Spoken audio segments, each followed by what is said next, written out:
The night the mountain stood still and changed everything forever. The rain wasn't just falling in the Blue Ridge Mountains, it was attacking. Jack Harrison, a 38-year-old widower with grease under his fingernails and a heart of worn leather, was manhandling his old Ford through the deluge. Beside him, his 10-year-old daughter Maya held a flashlight, her eyes wide as the wipers struggled to keep up. They were coming back from a late-night repair job, just trying to make it home, before the creek turned into a river. "Dad, look!" Maya shouted, her voice thin against the thunder. In the ditch, a silver Ferrari sat crumpled like a discarded soda can. Jack didn't hesitate. He pulled over, the mud sucking at his boots as he ran toward the wreck. Inside, pinned against the steering wheel, was Marcus Sterling. He was 45, a man who moved markets with a whisper, but right now, he was just a man, bleeding and trapped. Jack used a crowbar to pry the door open, his muscles straining, his teeth gritted. "I've got you, buddy. Just stay with me. Stay with me." They got Marcus back to their small, drafty cabin. For 3 days, while the mountain roads remained washed out, Marcus watched them. He watched Jack make pancakes for Maya, using the last of the flour. He watched them play checkers by the wood stove, laughing as if they didn't have a care in the world, even though Marcus could see the past due notices on the kitchen counter. Marcus was used to boardrooms where everyone wanted something from him. But here, Jack didn't even ask for his last name. On the 4th day, the sun finally broke through, and a black helicopter began circling the clearing. Marcus's security team had found him.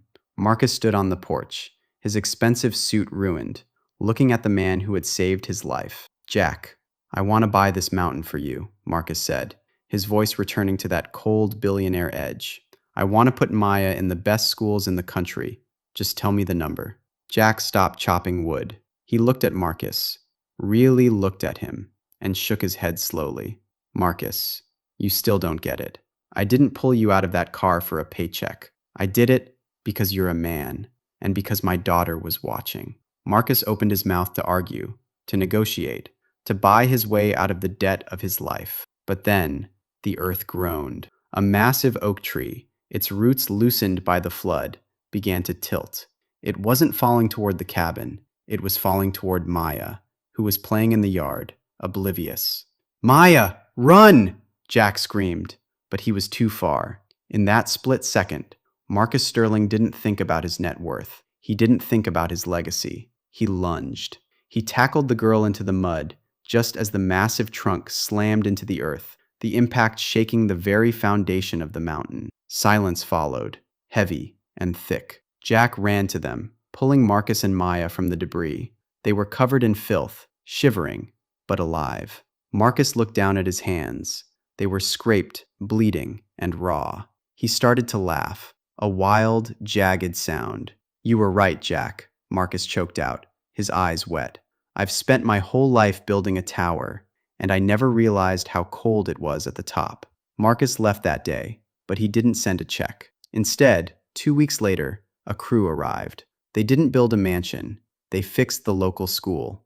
They reopened the town's shuttered clinic. And every Sunday, a silver truck, not a Ferrari, pulls into Jack's driveway.